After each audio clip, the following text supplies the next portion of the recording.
Alright guys, we're back. Sorry about all the ins and outs. I'm just trying to make it as short of a video as I can. Like I said, this is going to be the first one that I've done by myself, so I'm going to have to figure out how to do a video maker and bring them all together and all that good stuff. But so you can see, got my caliper back on, got my brake pads in, got my rotor on. One thing you got to be careful of, we were just touching a lot of grease, right?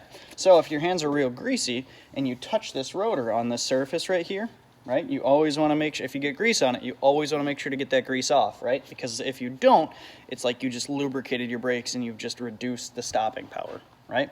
Because it's actually the clamping of the brake pads on this rotor that stop the vehicle.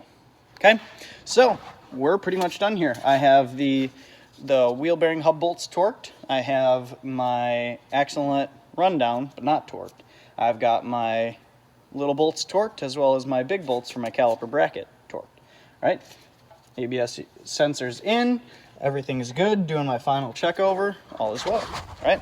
So my next step is going to be with this guy right here, right? So you can see I've actually popped the center cap out of here, right? So this is the center cap, right? Usually sits right in there.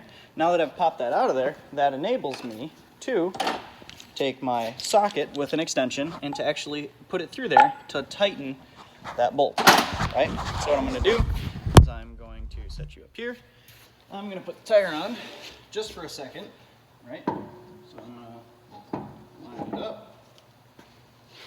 All I'm going to do is I'm going to put 2 lug nuts on there. Okay? Just 2. And I'll explain why.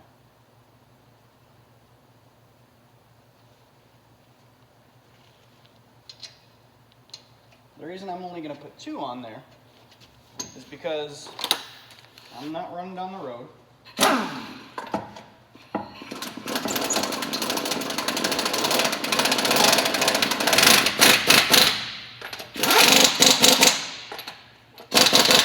Okay, so I'm not running down the road, right? All I'm going to do right now is I'm going to set this car onto the ground, right? And when I set it onto the ground, I'm going to use my torque wrench and my extension with my socket, right? And I'm just going to put it right through that hole, right? And I'm going to torque it down, right? Because if I try to torque it right now, obviously you can see my wheel just turns, right? Some guys, sometimes you have to do this, but it's not recommended. Put a long pry bar in between the 2 spokes. Have somebody hold your pry bar, have somebody do the torque wrench, right? It works. I've had to do it before because sometimes you physically cannot get your socket through the center of that hub. Right? You have to play it all by ear, which is part of working on all different makes and models. It's great. So we're going to lower this down to the ground, right? I'm going to torque it down, and then we're going to have to take that wheel back off to be able to put a new cotter pin inside of it. This one's not new. This one's old. I'm going to go get a new one, right? I cannot put the cotter pin in there with the wheel on. So the reason I'm only putting 2 is because it's enough to hold the tire on. It's not going to break any studs or anything like that. Just to hold it while I torque it, it just saves time. Make sense? All right, so down she comes to the ground.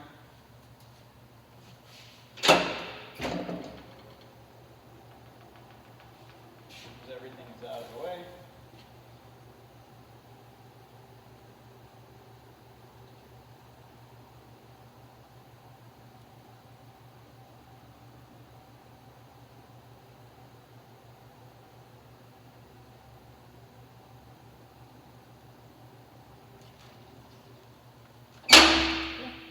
We're just putting enough pressure on there for it to be able to hold it. All right, so what I can do is I can actually lower you guys down. Alright,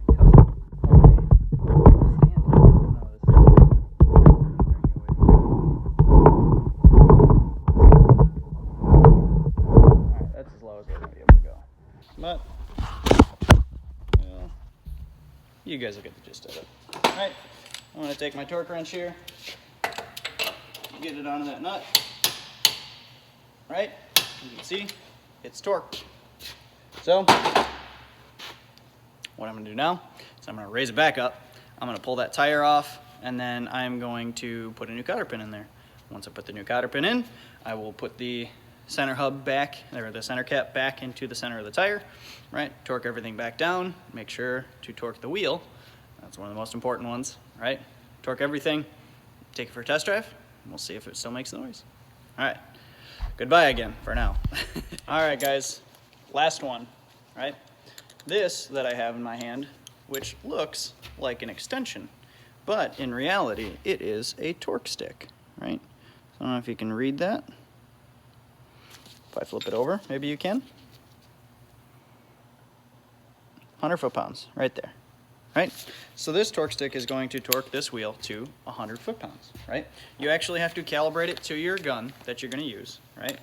But for my gun, to make sure that I don't over torque it, because it has enough power to overcome the spring steel inside of this guy, I have to put it on the number 2 setting, okay? If I crank it all the way and hammer down, it will actually over tighten that lug nut, right? So the way that this works is this extension, right, is made of spring steel. So what happens is, as I tighten down the nut on this end, my impact is hammering on this end, and so what it actually does is it just allows this to twist, right? It just begins to twist this extension, right? Which limits the torque to just about 100 foot-pounds, right? So sometimes it's a little bit off, sometimes it might be a little over, sometimes it might be a little under, but it's going to get it right about 100 foot-pounds, okay? As long as you're right about there. Is it okay to torque a wheel that requires 100 foot-pounds to 105 or maybe 95? 95 is a little iffy because it's under torqued, but over torqued by 5 foot-pounds, that's totally fine, okay? So, I want you to watch the pattern and how I do this, right? Because if I were to just take this torque wrench, right, take this impact and hammer down on this top nut without pushing down on the bottom, see how that wheel moves, right? If I don't do this lightly and go in lightly, I'll wait till I'm done talking, right, and do it lightly, what I could actually cause is I could cause the wheel, which should sit flush, it could be a little cockeyed, right? And so what will actually happen is if it's a little cockeyed, you'll get them all torqued down, but it will be torqued with the wheel cockeyed, right? So in reality, when it's like this, all of the weight is on 2 lug nuts, okay? It would be on this guy, well, technically on this guy it would be 3 because it would be kind of here, 1 on top, 1 on bottom, make a triangle, right? But if those break, all of a sudden, instead of being like this, that wheel is now going to kick flush, and then none of your lug nuts are tight, right? So, I'm just going to lightly hammer down and wiggle the bottom of the tire as I do so, right? So as I do that, the wheel, I could actually feel it going flush, right? Versus just hammer down, right? So top one's in, right? What I'm going to do is I'm going to go in a star pattern, okay? I don't want to just go in a circle, because if I just go in a circle, right, what could also happen is it could kick out just a little bit, right?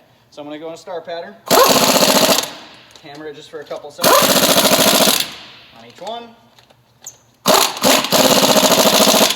Doesn't help that I'm using my left hand. Right, and so what I'm going to do, just to make sure they're tight, is I'm actually going to come in here and I'm just going to hold it on there for a couple seconds. And I'm going to go around. Now I can go in a circle, right, because it's flush.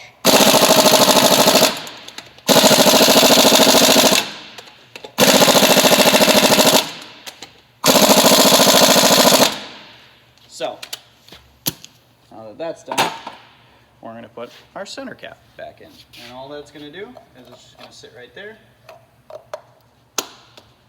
Ta-da! Job's done, right? So, theoretically.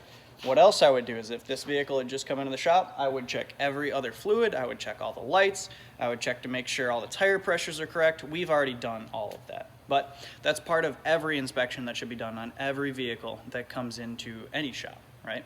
Because, say you bring a vehicle in and it has no oil in it, and you change a wheel bearing and the customer drives it out, and lo and behold, their engine locks up and they find out, hey, there was no oil in it. You are not liable, right? Because you were supposed to check that. That fault could come back on you, right? So every time a vehicle comes into the shop, make sure that you're checking the oil. Make sure you're checking, if you can, trans fluid, power steering fluid, washer fluid, all that good stuff, okay? So what I'm going to do now is I'm going to lower this vehicle to the ground. I'm gonna pull the lift points out. I'm gonna take it for a test drive, make sure it doesn't sound like a B-52 bomber anymore, and we'll be good to go. So thanks for joining me, guys. I hope the video was helpful. I hope it was kind of cool to see that come apart, kind of see the process behind it. If you guys have any questions, as always, feel free to ask. All right, thanks. Have a good one. Be safe, and don't get that coronavirus. Drink Modelo's instead.